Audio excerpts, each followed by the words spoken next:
niente, volevo intanto passare la palla a Paolo, appunto per capire che rapporto ha lui personale, diciamo, con questi luoghi, che cosa va a cercare quando magari entra in un cimitero di una grande città, oppure un cimitero piccolo della Carnia, oppure un piccolo cimitero di una provincia italiana. Il cuore di questo libro è il cimitero di Udine, ma da qui poi partono, diciamo, una serie di storie, di vicende che lo fanno spostare ogni volta. Quindi volevo, diciamo, capire da te prima appunto questo approccio a un luogo così delicato anche, no? Così, che fa parte della cultura non solo, diciamo, religiosa, ma della cultura popolare, no? E quindi che rapporto hai tu con questi luoghi e quindi da dove ti è nata l'idea di questo libro? E parto dalla fine, ma poi ci ritorno, nel senso che devo dire che quando ho pensato e ho proposto a Mauro e a Bottega Errante questa ipotesi di pubblicazione, pensavo più a una serie di schede che raccontassero alcuni personaggi che non ci sono più, alcune riflessioni su alcune tombe, su alcune lapidi. E devo dire, e lo dico con molto piacere, che è stato Mauro a buttarmi delle provocazioni che sono state fondamentali perché questo libro diventasse quello che è diventato, cioè un libro molto narrativo.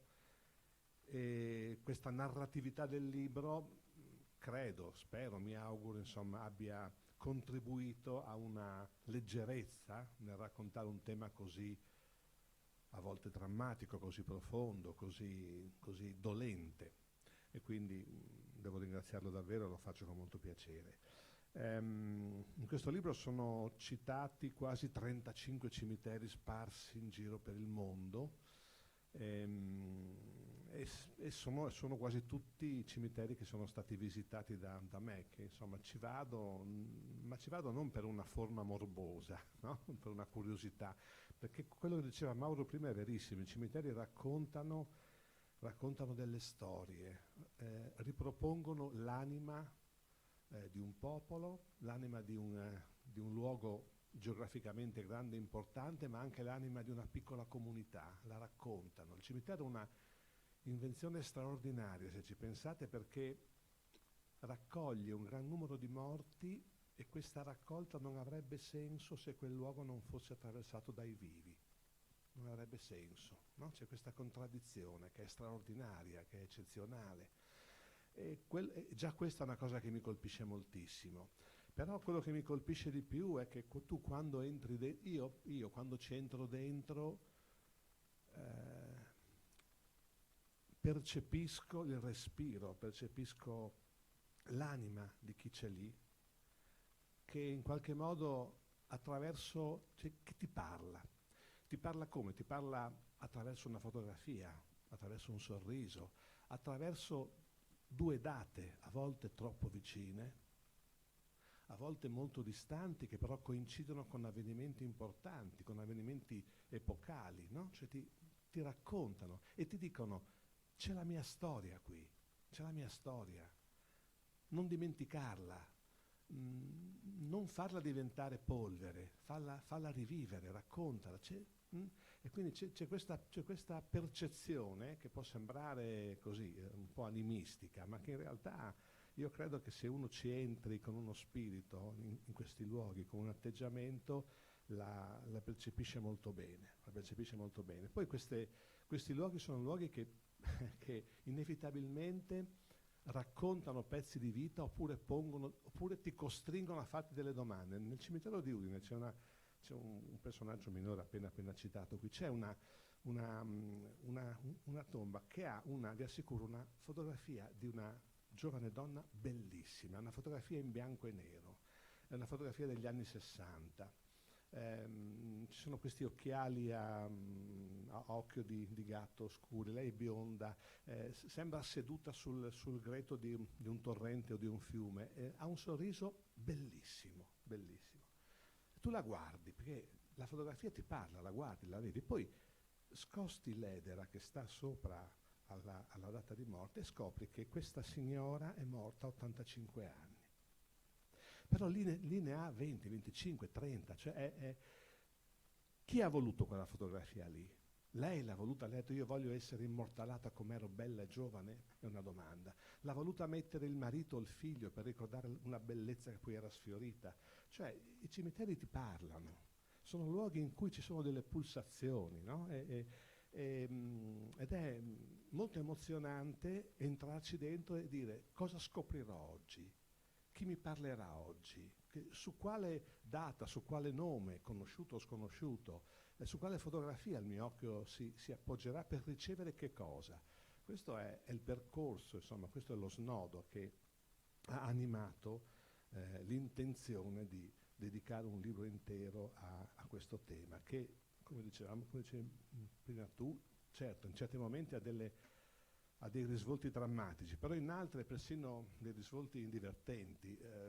Faccio un ultimo esempio, poi mi fermo. I nomi, no? Nel cimitero di Udine c'è un signore, Tell di cognome, ovviamente Guglielmo di nome, no? Cioè scopri che il genitore... oppure c'è un signore che ha un cognome piuttosto impegnativo, vi assicuro che c'è questa tomba, si chiama di cognome Dio, che è già un cognome un po' impegnativo. Se tu come genitore ci metti vicino il nome Salvatore Dio, sorridi anche, ci sono anche delle sfumature, c'è anche un'ironia che trapela da tutto questo, che rende il percorso, il viaggio, la scoperta leggera.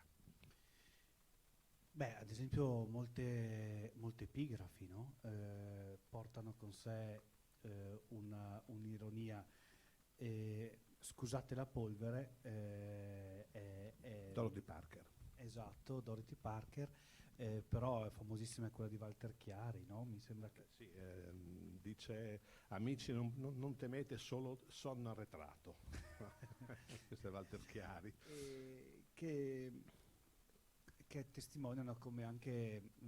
Però la più bella è un signore che penso che quasi tutti abbiano visto in televisione, oppure se lo ricordino, Aldo Fabrizi, grande attore, piuttosto poderoso come corporatura, forchetta straordinaria, e ovviamente il suo epitafio sulla sua tomba è tolto da questo mondo troppo al dente. Okay, è meravigliosa, è meravigliosa. Come anche a testimoniare che anche in quel momento lì, perché ovviamente sono, credo, quasi sicuramente epigrafe volute, ovviamente, perché certamente. sennò era troppo invadenti, e come diciamo un accettare, no? Un'accettazione in qualche modo della morte come elemento che fa parte della vita, e quindi che ci rappresenta anche, diciamo, la tomba in cui veniamo sepolti, la foto appunto che vogliamo mettere e l'epigrafe che vogliamo mettere spesso ci rappresenta quello che siamo stati, no? Sono tre i personaggi principali, no? Che si muovono in questo libro. C'è un narratore insegnante, insomma un tuo alter ego, più o meno. C'è una studentessa dark, che è molto attratta dai cimiteri, da tutto, diciamo, gli elementi funebri, e c'è un custode un po' fantasma che ogni tanto spunta fuori, ogni tanto con qualche libro in questo borsello, e si relaziona continuamente, diciamo, soprattutto con il narratore insegnante. E il libro parte con un runner, cioè con uno con il protagonista che corre, e i cimiteri spesso sono, diciamo, diciamo, teatro delle corse, del jogging che facciamo. Incrocia anche questo luogo in un po' un paradosso, no? In un momento di svago, a volte ci si imbatte in corridori che corrono attorno al perimetro, o addirittura, diciamo, entrano nel cimitero a correre. Raccontaci questi tre, diciamo, personaggi che si muovono, le relazioni tra loro, l'insegnante con la studentessa, che esce spesso, diciamo, anche nelle gite scolastiche, che vanno, quindi c'è una relazione poi diciamo molto bella, anche tu insegnante per una vita, diciamo, e ti ho visto, diciamo, che ti relazionavi con una studentessa, diciamo, che era sulle tue stessa linea d'onda, no? Pur diversissimi l'uno dall'altro. Beh, diciamo che, come ho detto all'inizio, l'idea fondamentale era di raccontare alcune storie, alcune famose, altre invece assolutamente quotidiane, per quanto possa essere quotidiana una storia di una scomparsa, di un viaggio altrove. Però quando appunto, sollecitato da Mauro, ho provato a immaginare una struttura che mettesse assieme, che collegasse queste storie, sono dovuto passare da personaggi storici veri, realmente esistiti e poi scomparsi, all'invenzione di alcuni personaggi letterari che mi servivano per collegare fra loro le varie storie. E quindi molto, molto semplicemente, cioè il narratore protagonista è uno che ha il terrore dei cimiteri, non vorrebbe mai entrarci, ci finisce dentro per sbaglio perché c'è un suo amico tafanatore, usando un termine caro a Luciano Bianciardi, lo tormenta, andiamo a correre. Fra l'altro è vero, cioè io personalmente non capisco come mai ogni volta che io passo con la macchina fuori dal cimitero di Udine c'è gente che corre, non capisco perché devono correre attorno al cimitero, cioè se devi andare a correre scegliti un posto panoramicamente e paesaggisticamente più interessante. Comunque forse lo fanno proprio per prendere in giro, va bene, quel luogo. E ci finisce per caso e vorrebbe scappare, uscirne fuori, ma incappa in questo custode fantomatico, una sorta di Virgilio, metà reale, metà no, che ha un comportamento molto particolare, una persona che è sempre vestita allo stesso modo, che piova o che ci sia il sole, che pulisce queste tombe, le mette a posto, le spolvera in continuazione e ovviamente sa tutte le storie, non solo di quel cimitero che è Udine, ma anche di tantissimi altri cimiteri. E fra l'altro è un personaggio strano perché pur essendo il custode di un cimitero viaggia in bicicletta con una borsa a tracolla che è sempre stracolma di libri. Si giustifica dicendo che lui qui legge molto perché in cimitero ci sono molti tempi morti, dice, quindi li riempie leggendo. E queste letture chiaramente offrono il destro per parlare di tante cose, non solo della storia dei cimiteri, ma anche dei personaggi, oppure di come in altri posti si vive il cimitero della morte in un altro modo. E chiaramente un po' alla volta questo custode è talmente persuasivo e persuadente, anche se pignolo, tichignoso, i due litigano molte volte, da convertire, fra virgolette, il protagonista a un atteggiamento, a uno sguardo molto sereno nei confronti di questo lembo di terra. E fra i due si inserisce la figura di questa studentessa, una cimiteriale incallita, sempre vestita di nero, truccata di nero, ciglia nere, rossetto nero, smalto sulle unghie nere, che è una visitatrice insomma inestinguibile di luoghi cimiteriali. All'inizio sembra che sia un atteggiamento, una moda, una forma quasi di psicosi. In realtà, ma non lo diciamo qui Mauro, poi nel corso del libro si capisce perché lei in qualche modo è stata costretta a frequentare questi cimiteri. Però la cosa interessante è che la dinamica di questi tre personaggi un po' alla volta li modifica. Questa studentessa un po' ribelle, un po' così, sempre col chewing in bocca, che parla sempre facendo le virgolette ogni volta che dice una parola, alla fine non è più truccata di nero, no? Un po' alla volta questo suo dramma che vive viene percepito in un altro modo. Quindi c'è questo gioco delle parti che in qualche modo anima il libro con questo triangolo di rapporti e di relazioni, dentro a cui poi si trova il pretesto per andare in un cimitero, parlare di questo, di quell'altro, di tante cose che riguardano le tombe, i cimiteri, la morte. Scusa, una sola cosa, tu prima hai detto hai fatto un'affermazione che mi piace moltissimo, hai detto che molte volte questi epitafi vengono dettati perché uno sa che con la morte deve averci a che fare prima o poi. Ecco, questo libro io l'ho sempre sentito come una necessità, cioè come il bisogno di affrontare un argomento che per molti è considerato terrorizzante, per molti è un tabù, ma non serve a niente viverlo così, bisogna viverlo con una consapevolezza e una delicata serenità che sono fondamentali. Questo è anche un po' un libro, secondo me, che ha qualcosa del libro di viaggio, no? Perché ovviamente tocca tante geografie, tanti luoghi, e il protagonista e questi personaggi, diciamo, vivono i vari luoghi, oppure sentono racconti di altri luoghi o libri che parlano di altri luoghi, no? Allora vorrei che ci raccontassi un po' le geografie di questo libro, no? E anche come, come diciamo, i cimiteri cambiano in relazione ai luoghi del mondo in cui ci troviamo, no? Che vuol dire anche un diverso modo di affrontare, no? La morte, e anche, insomma, ci raccontano insomma, che è sempre una questione di punti di vista, no? È sempre una questione relativa. E quindi se insomma ci fai un po' così, qualche punto. Sì, noi abbiamo così la sottintesa percezione che il cimitero sia quella cosa lì che sta fuori dalle mura della nostra città.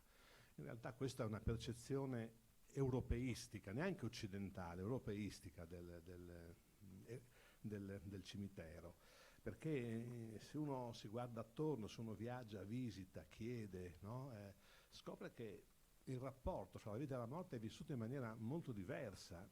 Indonesia, soprattutto se muori giovane, non vieni sepolto sottoterra, vieni deposto dentro all'incavo di un albero, questo albero viene richiuso e tu fondamentalmente diventi concime, germoglio, no? Cioè tu ti riunisci alla natura e con la natura rivivi in un altro modo, in un'altra forma, no? È una percezione che nel mondo filosofico occidentale antico c'era, poi l'illuminismo, poi Napoleone, l'editto di Saint-Cloud, i cimiteri sono diventati un'altra cosa, però è emozionante questa cosa. Non so se può anche piacere, più del fatto di finire in una terribile colombaia in cemento, no? Per esempio, per me. Però c'è anche una visione invece commercialmente americana del cimitero. C'è un cimitero sottomarino in America, potete partecipare anche voi. Quando siete morti vi fate cremare, le vostre ceneri vengono inviate a questo cimitero, dove c'è chi impasterà le vostre ceneri con del cemento del colore rosso, verrete messi in uno stampo, tendenzialmente una stella marina, e contribuirete alla costruzione di una diga sottomarina, ovviamente pagando lautamente. Questo è il mondo americano, no? Che è completamente diverso. Bellissimo il fatto che per esempio in Africa, in Ghana soprattutto, la forma della tomba sia un po' consona a quello che tu hai fatto nella vita. Quindi sei stato un autista e vieni sepolto in una Rolls Royce, o comunque in una tomba che ha la forma, in una bara, scusa, che ha la forma di una Rolls Royce. Sei stato un navigatore di piroghe, sei deposto in una piroga. Se sei un becchino, ahimè, ti becchi una bara normale, non hai neanche la fantasia, la creatività di poter avere una bara un po' particolare.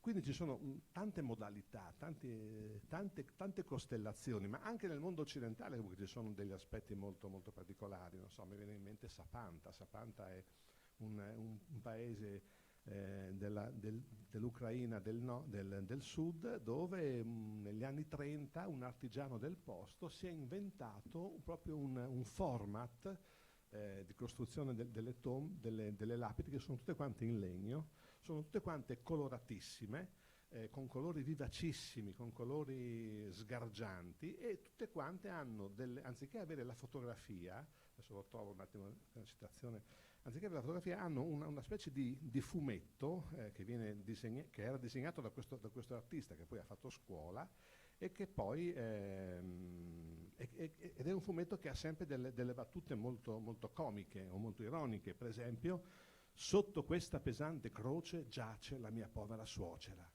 Cercate di non svegliarla, perché se torna a casa lei morderà la mia testa. Quindi sono tutte battute di questo genere e questo cimitero si chiama proprio cimitero allegro, non lo so dire in ucraino, scusate, ma si chiama cimitero allegro, no? E quindi ci sono queste varianti molto molto pittoresche, se vogliamo, ma comunque che in qualche modo appunto ci suggeriscono la relazione che c'è fra vita e morte in quel luogo geografico. Poco fuori Volterra c'è un cimitero che mi ha veramente segnato, il cimitero di San Finocchi, che è stato per tutta la fine dell'Ottocento e la prima metà del Novecento il cimitero di un manicomio.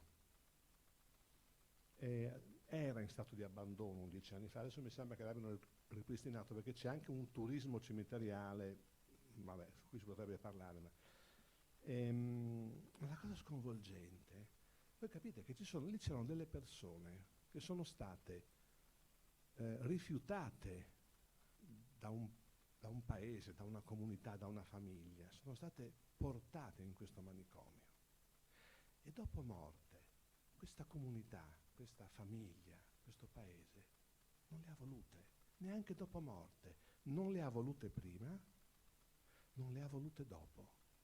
Ed è un cimitero di una solitudine infinita, cosmica. Tu ci entri e non hai parole.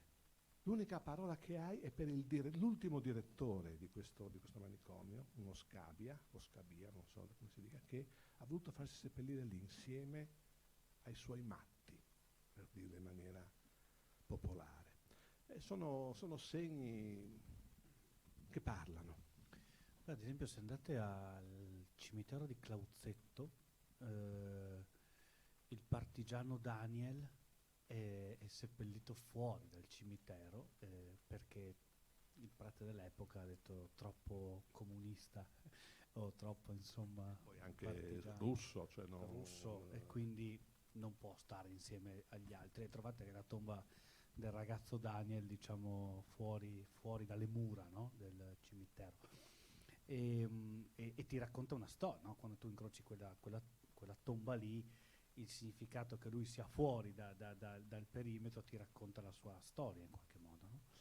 E questo è un libro è pieno di micro storie, pieno di storie, un paradosso di vite, no? In cui Paolo racconta la vita di alcune di queste persone, e quella a cui io sono più affezionato è la storia di Isa Bluet, che ti invito così a raccontare perché è una storia meravigliosa a cui tu dedichi un intero capitolo, e quindi vorrei che la raccontassi.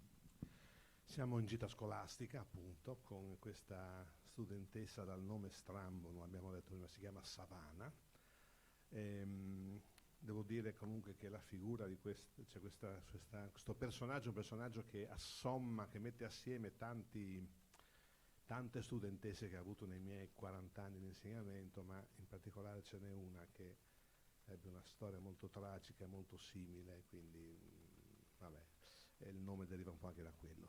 E in questo cimitero è sepolta appunto questo personaggio ormai dimenticato, ormai in qualche modo uscito dall'immaginario collettivo, che si chiamava, nome d'arte, Isa Bluet, e che in realtà si chiamava Teresa Ferrero.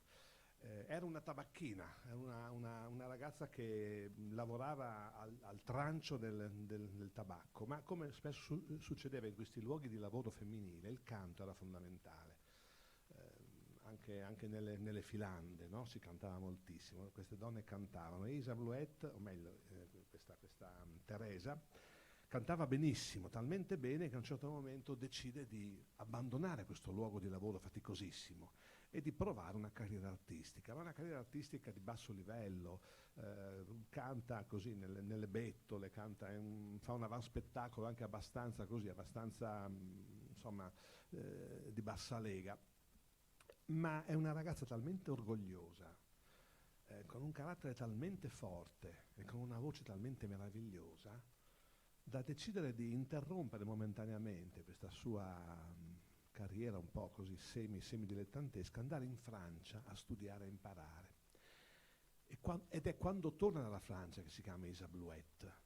Si chiama così perché tutto quello che stava attorno a lei, vestiti, trucco, fiori, scenografie degli spettacoli, era di questo colore lilla, bluette, no? Eccetera, eccetera. E quando lei torna, siamo all'inizio degli anni '20, l'Italia è ai suoi piedi. Forse qualche nonna vi avrà cantato Straziami ma di baci saziami. È una canzone di Isa Blouet, no? C'è il delirio nei suoi confronti. Non è una donna bellissima, ma molto molto affascinante. Soprattutto ha una spregiudicatezza eccezionale, no? È quella che passa, fa la rivista, passa davanti al pubblico, si fa toccare la caviglia, si fa fotografare anche in delle pose che per gli anni sono decisamente osé. E c'è questo delirio collettivo per questa ragazza. Ha schiere di ammiratori che le lasciano fuori dal camerino, ortensie di color bluette, fiori di color bluette, fiordalisi, no? Tant'è vero che sulla sua tomba c'è sempre un mazzo di fiordalisi, non vero, ma insomma che segna. Quando è al culmine di questa sua carriera eccezionale, arriva la tisi, ancora arriva. Ed è una malattia che in lei è ferocissima. In pochissimo tempo lei capisce che sta per morire, che morirà. Ha avuto una relazione con un attore, Nuto Navarrini, un attore mediamente conosciuto fino agli anni 60-70, con cui non è sposata. Però lei gli chiede di sposarla in punto di morte. Sembra quasi un romanzo, no, d'appendice, ma è la verità. Si sposano, lei dopo un po' muore, ma pensate com'è il destino.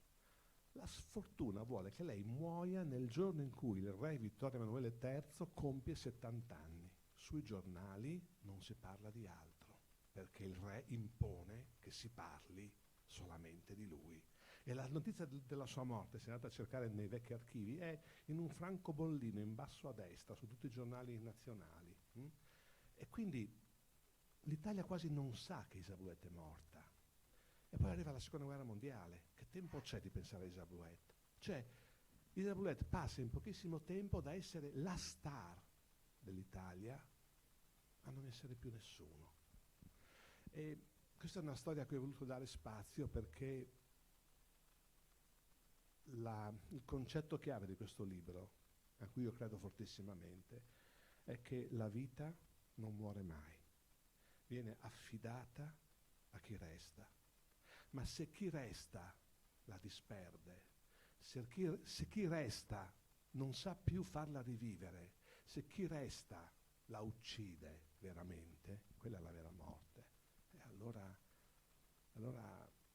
che senso ha vivere, che senso ha fare le cose, che senso ha fare delle scelte, raggiungere degli obiettivi, che senso ha avere una tomba se quando uno ti passa davanti non sa nemmeno chi sei. E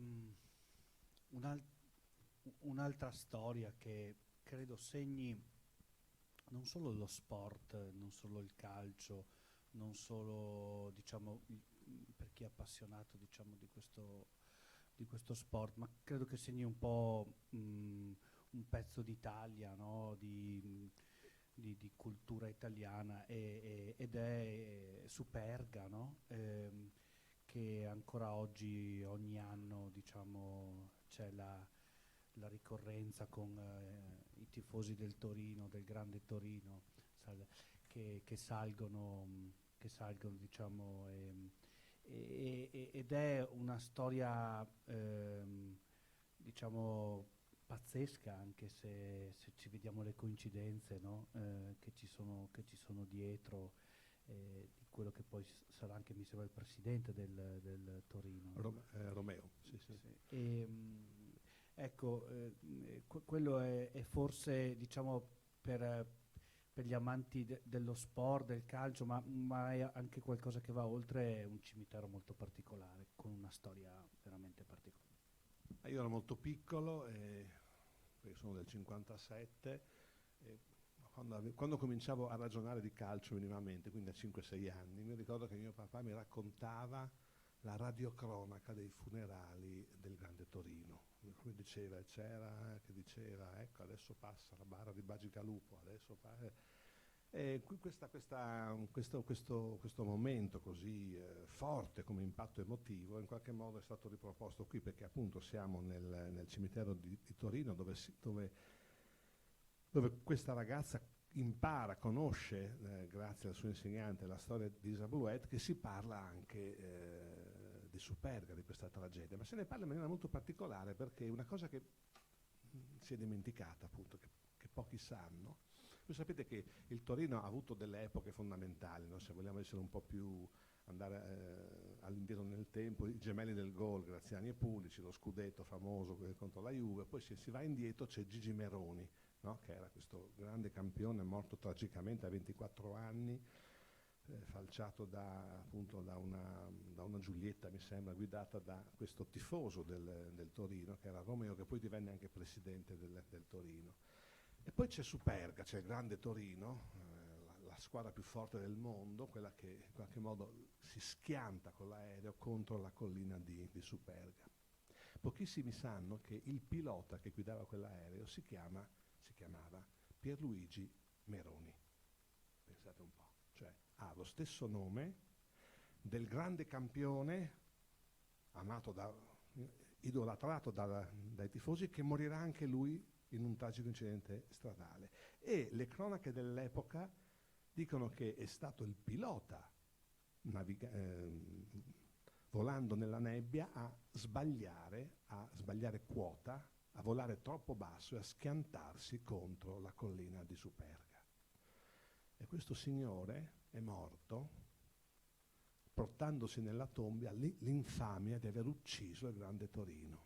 Solo alcuni anni anzi molti anni dopo, si è scoperto che il problema non era il pilota, ma erano gli strumenti di bordo danneggiati che gli segnalavano un'altitudine che non era quella giusta.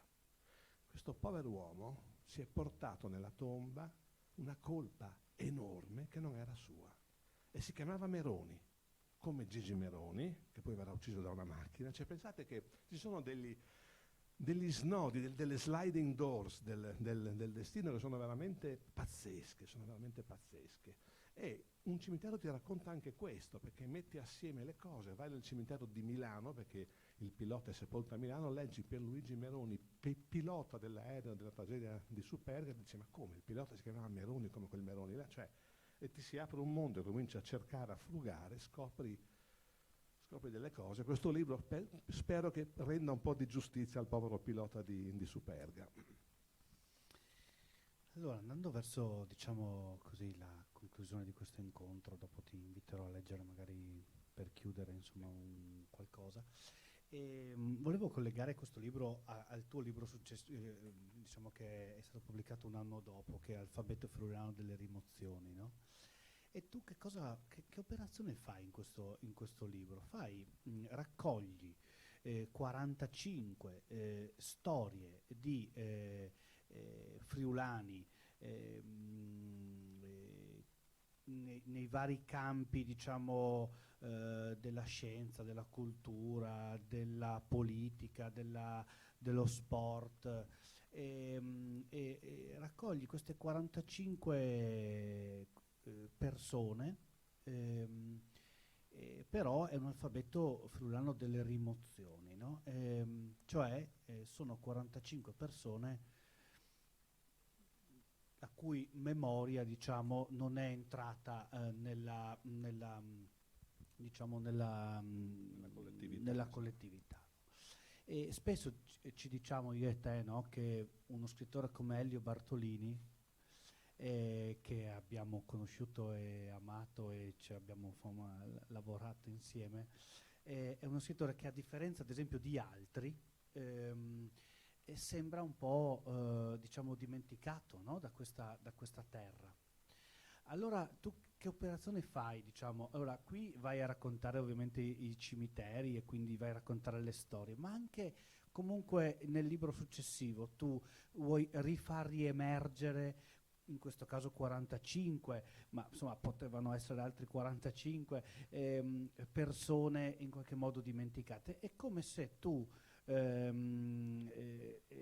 come se mettendo insieme questi due libri si aprisse un po' una poetica di Paolo Patui, che è poetica nel senso proprio una, una scrittura che vuole avere anche un obiettivo di in qualche modo far riemergere storie dimenticate.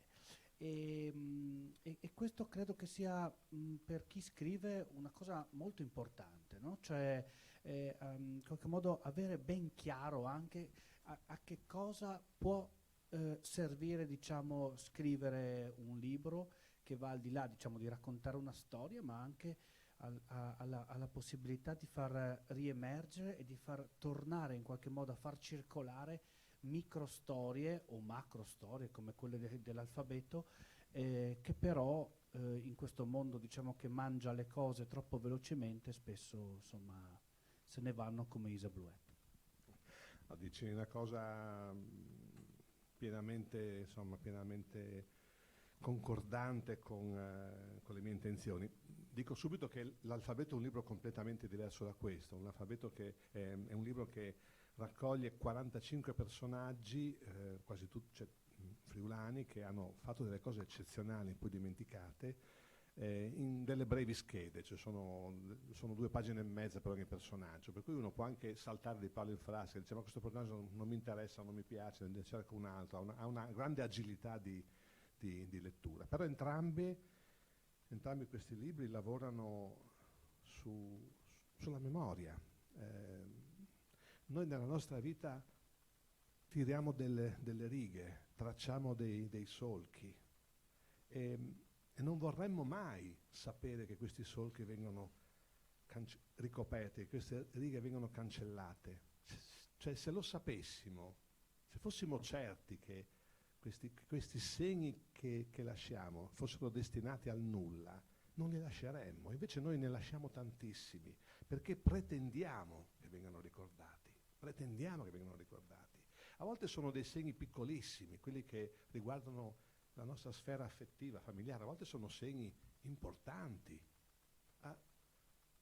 Se io dico Giuseppe Calligaris, voi mi dite, boh. Giuseppe Calligaris è un neurologo nato a Forni di sopra, che nel 1921 si laurea con una tesi che si intitola, uno può dirlo, diciamo, cosa vuol dire? Il pensiero che guarisce. Cioè, è un titolo che dice, guardate che non guarite con le medicine, no? Siamo nel 1921, siamo già in una sfera olistica. Potete dire che è una sfera importante, che è una pagliacciata, ma lui è il primo in Italia a dire, guardate che più che le medicine guarisce la mente, il pensiero, la gestione delle emozioni, questo guarisce. Apre un mondo formidabile, non se lo ricorda nessuno. Generazionalmente molti di voi avranno visto, forse Mauro è troppo giovane, avranno visto, passo di palo in frasca, un carosello del bagno schiuma Vidal, dove c'era un cavallo bianco che correva sulla spiaggia, ve lo ricordate? Qualcuno se lo ricorda?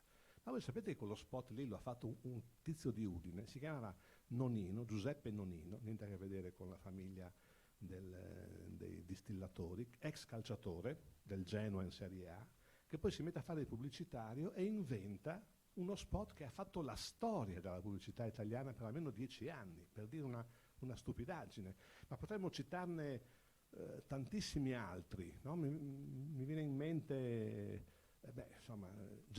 il conte Giacomo Cecconi, nato a Pielungo, da una famiglia di contadini e muratori. Sua mamma gli dice no, tu vai a studiare, e lo manda a Trieste, siamo nella metà dell'Ottocento circa, quindi sotto l'Austria, vai a Trieste, lavori e studi. Lui va a Trieste, lavora e studia, poverissimo. Si prende un diploma e incomincia a costruire ferrovie e ponti. Va a Vienna ed è talmente bravo che in pochissimi anni mette su una propria ditta di costruzioni. Talmente forte e potente che partecipa, siamo nel 1880, 79-80, partecipa a un appalto per costruire il traforo dell'Alberg che unisce il Tirolo con la Svizzera. Sono 1880 sono 10 chilometri di traforo a pala e picon.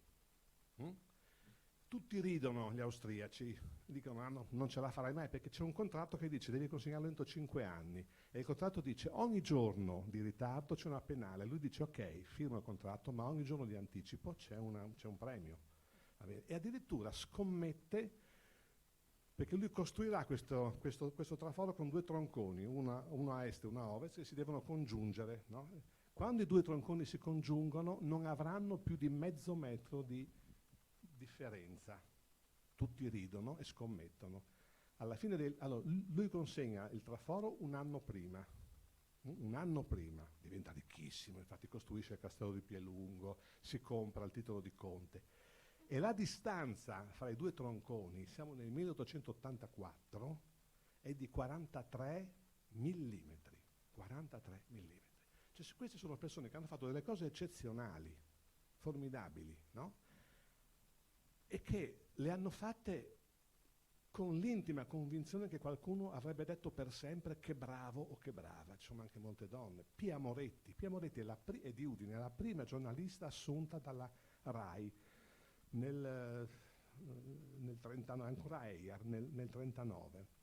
Ed è quella che insegna a fare giornalismo a Nando Martellini, Enrico Ameri, Lello Bersani, Sergio Zavoli, Sandro Ciotti ovviamente. È lei che lo insegna, ed è una persona umilissima, defilata, e che negli anni 40, 46-47, si inventa un programma radiofonico notturno, si chiama Notturno Italiano, che è il primo programma dove uno può telefonare in diretta e dire ho un problema.